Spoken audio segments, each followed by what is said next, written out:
নমস্কাৰ এই মুহূৰ্তত আহি পৰিছে ৰাজ্যখনৰ বাবে খন্দিয়াৰ কেইবাটাও বিগ ব্ৰেকিং নিউজ।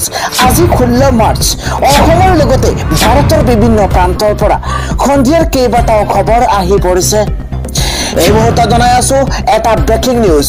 হোলীৰ মাজতেই সংঘটিত হৈছে এক ভয়ংকৰ ঘটনা। হোলীৰ মাজতেই এবাৰ মছজিদৰ গেটত হিন্দু লোকে লিখিছে জয় শ্ৰীৰাম।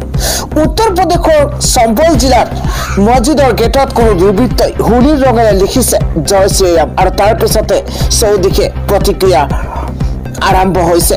কোনে লগাব বিচাৰিছে সাম্প্ৰদায়িক সংঘৰ্ষ, তাক লৈ এতিয়া প্ৰশ্ন উত্থাপন হৈছে।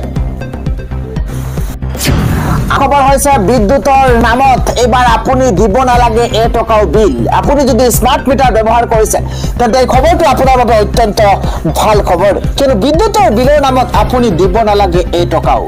ৰাজ্যবাসীক ভাল খবৰ দিছে হিমন্ত বিশ্ব শৰ্মা চৰকাৰে। অসমত 50,000 লোকে লাভ কৰিব বিনামূলীয়া বিজুলী। ডাঙৰ খবৰ জনোৱাৰ চেষ্টা কৰিছো। বিদ্যুতৰ নামত দিব নালাগে আপুনি এটকাও। সকাহ পাব স্মাৰ্ট মিটাৰৰ পৰা। আপুনি স্মাৰ্ট মিটাৰৰ নামত এটকাও বিল আদায় দিব নালাগে। মুখ্যমন্ত্ৰী ডক্টৰ হিমন্ত বিশ্ব শৰ্মাই দিছে এই ভাল খবৰ। প্ৰধানমন্ত্ৰী সূৰ্যঘৰ আঁচনিৰ জৰিয়তে এই সুবিধা প্ৰদান কৰিব চৰকাৰে। ৰাজ্য চৰকাৰৰ কৰ্মচাৰীক এই সুবিধা দিব অসম চৰকাৰে। প্ৰতি কিলোৱাটত 2000 টকা ৰাজসাহায্য প্ৰদান কৰিব চৰকাৰে। সৰ্বোচ্চ 3 কিলোৱাটত 6000 টকাৰ ৰাজসাহায্য প্ৰদানৰ ঘোষণা। প্ৰথম অৱস্থাত ৰাজ্য চৰকাৰৰ 50,000 কৰ্মচাৰীক দিয়া হ'ব এই সুবিধা। এইসকল কৰ্মচাৰীক বিনামূলীয়াকৈ সৌৰ শক্তি প্ৰদান কৰিব ৰাজ্য চৰকাৰে আৰু ৰাজ্যবাসীক এই ভাল খবৰ দিছে হিমন্ত বিশ্ব শৰ্মা চৰকাৰে। আন এটা খবৰ হৈছে ডনাল্ড ট্ৰাম্পৰ ধমক। এইবাৰ ইয়েমেনত আক্ৰমণ, 19 গৰাকীকৈ লোকৰ মৃত্যু হৈছে। এই মুহূৰ্তত জনাই আছো ডাঙৰ খবৰ। ডনাল্ড ট্ৰাম্পৰ সকিয়নিৰ পাছতেই আমেৰিকাত ভয়ংকৰ আক্ৰমণ সংঘটিত হৈছে। এটা আন্তঃৰাষ্ট্ৰীয় খবৰ জনোৱাৰ চেষ্টা কৰিছো। ইয়েমেনৰ হুটি সন্ত্ৰাসবাদীৰ ওপৰত আকাশ মাৰ্গেৰে ভয়ংকৰভাৱে আক্ৰমণ কৰা হৈছে। ৰেড চিত কেইবাখনো জাহাজত ট্ৰাম্পৰ ধমকৰ পাছতেই আক্ৰমণ। আকাশ মাৰ্গেৰে চলা এই আক্ৰমণত 19 গৰাকীকৈ লোকৰ মৃত্যু হৈছে। গুৰুতৰভাৱে আঘাতপ্ৰাপ্ত হৈছে বহু লোক। গাজাৰ প্ৰায় 20 লাখ লোক দুৰ্ভিক্ষৰ কবলত পৰিছে। ইজৰাইলে খাদ্য যোগানো বন্ধ কৰিছে গাজালৈ। ৰমজান মাহতেই ইজৰাইলৰ এই কাৰ্যত ক্ষোভিত হৈ পৰিছে ইয়েমেনৰ হুটিসকল। ৰেড চিত থকা ইজৰাইলী জাহাজক আক্ৰমণৰ লক্ষ্য কৰিছিল হুটিয়ে। আক্ৰমণৰ পাছতে ট্ৰাম্পে দিছিল ইয়েমেনক ধমক।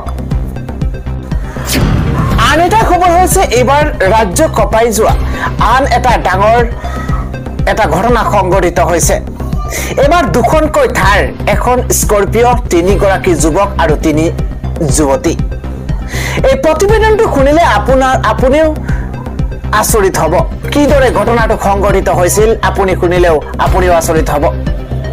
প্ৰথমে জনাইছো যে দুখনকৈ থাৰ, এখন স্কৰপিঅ' বাহন, 3 যুৱতী আৰু 3 যুৱক। এই কেইগৰাকী মিলি কৈছিল এই ভয়ংকৰ কাণ্ড।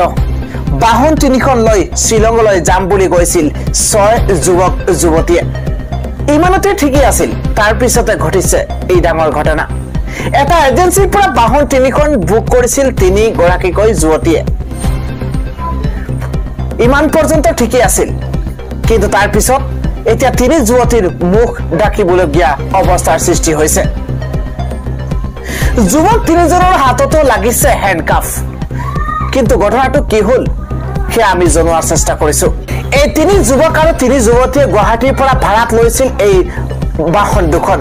উদ্দেশ্য শ্বিলঙলৈ যোৱা, কিন্তু শ্বিলঙলৈ যোৱাৰ বিপৰীতে অন্য দিশতে ৰাওনা হৈছিল ভাড়াত লোৱা বাহন দুখন লৈ এই 3 যুৱক আৰু 3 যুৱতীয়ে। বাহন দুখনত থকা GPS-ত ধৰা পৰিছিল সমগ্ৰ দৃশ্য। বাহনখনৰ গৰাকীয়ে গম পাইছিল আচলতে ঘটনাটো কি হবলৈ গৈ আছে। বুজিবলৈ বাকী নাছিল সমগ্ৰ ঘটনা। বাহন ভাড়ালৈ দিওঁতে আপুনি 10 বাৰ চিন্তা কৰক। আপোনাৰ মৰমৰ বাহনখন হেৰুৱাব লগাত পৰিব পাৰে আপুনি। অৱশেষত গাড়ী দুখনৰ গৰাকীয়ে এজাহাৰ দাখিল কৰিছে থানাত আৰু তাৰ পিছতে পুলিচে তদন্ত অব্যাহত ৰাখিছে। অৱশেষত 3 যুৱকক 3 যুৱতীক আৰক্ষীয়ে কৰায়ত্ব কৰিবলৈ সক্ষম হৈছে। এতিয়া আপুনি চিন্তা কৰক আপুনি যদি গাড়ীখন ভাড়াত দিবলৈ চিন্তা কৰিছে তেন্তে আপুনি 10 বাৰ চিন্তা কৰক বাহন ভাড়ালৈ দিওতে আপুনি সাৱধান হোক কিয়নো আপোনাৰ মৰমৰ বাহনখন হেৰুৱাব লগা পৰিব পাৰে আপুনি খন্দিয়াৰ আন এটা ডাঙৰ খবৰ হৈছে ৰমজান মাহতে মুছলমানক ভাল খবৰ দিছে কংগ্ৰেছে ৰমজান মাহতে মুছলমানলৈ ভাল খবৰ কংগ্ৰেছৰ এটা ব্ৰেকিং নিউজ জনোৱাৰ চেষ্টা কৰিছো এই মুহূৰ্তত মুছলমানৰ সুবিধাৰ বাবে কংগ্ৰেছে দিছে বৃহৎ ঘোষণা মুছলমান ঠিকাদাৰক 4% সংৰক্ষণৰ সুবিধা দিছে কংগ্ৰেছ চৰকাৰে এটা ব্ৰেকিং নিউজ কৰ্ণাটকৰ মুছলমান ঠিকাদাৰক সংৰক্ষণৰ সুবিধা কংগ্ৰেছৰ চৰকাৰী কামৰ নিবিদা লাভ কৰিব মুছলমান ঠিকাদাৰসকলে কেবিনেট বৈঠকত মুখ্যমন্ত্ৰী সিদ্ধাৰামায়াই ঘোষণাৰ পাছতে সৃষ্টি হৈছে বিতৰ্ক বিজেপিৰ মতে ইয়া কংগ্ৰেছৰ সাম্প্ৰদায়িক ৰাজনীতি কংগ্ৰেছৰ মুছলমান প্ৰীতি ধৰা পৰিছে কৰ্ণাটকৰ কেবিনেটৰ এই সিদ্ধান্তত পৰৱৰ্তী ডাঙৰ খবৰ হৈছে আজি অসুস্থ হৈ পৰিছে AR ৰহমান জনপ্ৰিয় শিল্পীগৰাকী অসুস্থ হৈ পৰিছে চেন্নাইৰ হস্পিটেলত ভৰ্তি হৈ আছে শিল্পীগৰাকী অসুস্থ হৈ পৰিছে অস্কাৰ বিজয়ী শিল্পী AR ৰহমান তথাপি ইয়াকৈ চেন্নাই হস্পিটেলত ভৰ্তি কৰা হৈছে শিল্পীগৰাকীক ৰমজান মাহতে অসুস্থ হৈ পৰিছে লণ্ডনৰ পৰা ভাৰতলৈ আহে শিল্পীগৰাকী ৰমজান মাহতে অসুস্থ হৈ লণ্ডনৰ পৰা ভাৰতলৈ আহে শিল্পীগৰাকী প্ৰথমে ডিঙিত আৰু পিছত বুকুত বিষ অনুভৱ কৰিছিল শিল্পীগৰাকীয়ে বৰ্তমান চেন্নাই হস্পিটেলত চিকিৎসাধীন হৈ আছে শিল্পীগৰাকী অসুস্থ হৈ পৰিছে অস্কাৰ বিজয়ী শিল্পী AR ৰহমান তথাপি ইয়াকৈ চেন্নাই হস্পিটেলত ভৰ্তি কৰা হৈছে শিল্পীগৰাকীক খন্দিয়াৰ পৰৱৰ্তী ডাঙৰ খবৰ হৈছে এপ্ৰিলত পঞ্চায়ত নিৰ্বাচন অনুষ্ঠিত হ'ব পঞ্চায়ত নিৰ্বাচনত অৱতীৰ্ণ হ'বলৈ 20টাকৈ বিশেষ নিয়ম মানি চলিব লাগিব এটা ব্ৰেকিং নিউজ পলিটিক্যাল ডাঙৰ খবৰ পঞ্চায়ত নিৰ্বাচনত অৱতীৰ্ণ হ'বলৈ 20টা বিশেষ নিয়ম আহি পৰিছে কি যোগ্যতা ৰাখি আপুনি পঞ্চায়ত নিৰ্বাচনত আপুনি প্ৰাৰ্থিত্ব আগবঢ়াব পাৰিব তাৰ তথ্য জনোৱা হৈছে সমবায় আপত্তিবিহীন প্ৰমাণপত্ৰ বেংক আপত্তিবিহীন প্ৰমাণপত্ৰ প্ৰস্তাৱৰ নথি লগতে উল্লেখ কৰা হৈছে যে জাতিগত প্ৰমাণপত্ৰ ভোটাৰ তালিকা খাজনা ৰচিদ কেহতীয়া খাজনা ৰচিদ জমা দিব লাগিব খবৰনামা জমা দিব লাগিব শিক্ষাগত অৰ্হতাৰ প্ৰমাণপত্ৰ দৰকাৰ হ'ব আঞ্চলিক পঞ্চায়তৰ NOC নতুন বেংক একাউণ্ট গাঁওবুঢ়াৰ প্ৰমাণপত্ৰ জমা দিব লাগিব প্ৰাৰ্থীজন ৰুলছ 5/1995 আধাৰত একাধিক গাঁও পঞ্চায়তৰ ভোটাধিকাৰ হ'ব নালাগিব এই 20টাকৈ নতুন নিয়ম বান্ধি দিয়া হৈছে আপুনি নিৰ্বাচনত প্ৰতিদ্বন্দ্বিতা কৰিবৰ কাৰণে এইসমূহ নীতি নিয়ম এই 20টা নিয়ম আপুনি মানি চলিব লাগিব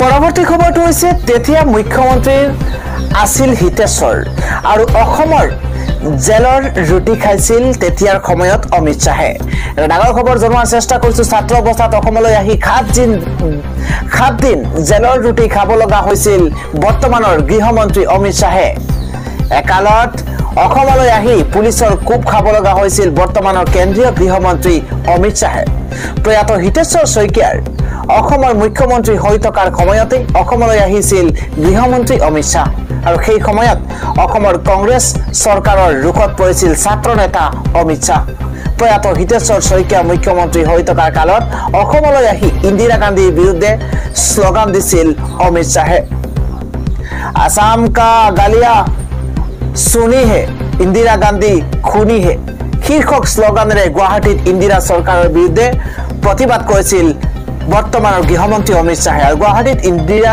চৰকাৰৰ বিৰুদ্ধে প্ৰতিবাদ কৰাৰ বাবে আৰক্ষীৰ লাঠিৰ কোব খাবলগীয়া হৈছিল অমিত শাহে শনিবাৰে দেৰগাঁৱত লাচিত বৰফুকন পুলিচ একাডেমী উদ্বোধনী অনুষ্ঠানত অংশগ্ৰহণ কৰি পুৰণি স্মৃতি ৰোমন্থন কৰিছে কেন্দ্ৰীয় গৃহমন্ত্ৰী অমিত শাহে আজিৰ খন্দিয়াৰ ডাঙৰ খবৰ হৈছে আমেৰিকাত পুনৰ প্ৰকৃতিয়ে তাণ্ডৱ লীলা চলাইছে কমেও 29 গৰাকীকৈ লোকৰ মৃত্যু হৈছে আমেৰিকাত ডাঙৰ খবৰ জনোৱাৰ চেষ্টা কৰিছো বিপদে লগেই নেৰা হৈছে শক্তিধৰ আমেৰিকাত ৰুষ্ট হৈছে প্ৰকৃতি ঘনে ঘনে লৈছে কাল ৰূপ 170 কিলোমিটাৰ গতিবেগত অহা ঘূৰ্ণী বতাহে কাল ৰূপ ধাৰণ কৰিছে আমেৰিকাত প্ৰচণ্ড ঘূৰ্ণী বতাহৰ ফলতে 27 গৰাকীকৈ লোকৰ মৃত্যু হৈছে এটা ডাঙৰ খবৰ এই মুহূৰ্তত কেইবাজনো লোক আঘাতপ্ৰাপ্ত হৈছে এই ঘটনাত ধূলি ধুমুহাৰ ফলতে জনতাৰ মাজত হাহাকাৰ পৰিস্থিতিৰ সূচনা হৈছে এক প্ৰকাৰৰ তাণ্ডৱলীলা চলাইছে ইফালে একৰো অধিক ঠাইত জুই লগাত হোৱা দুৱাৰ সৃষ্টি হৈছে ঘটনাৰ প্ৰতি লক্ষ্য ৰাখি ঘোষণা কৰা হৈছে জৰুৰীকালীন অৱস্থা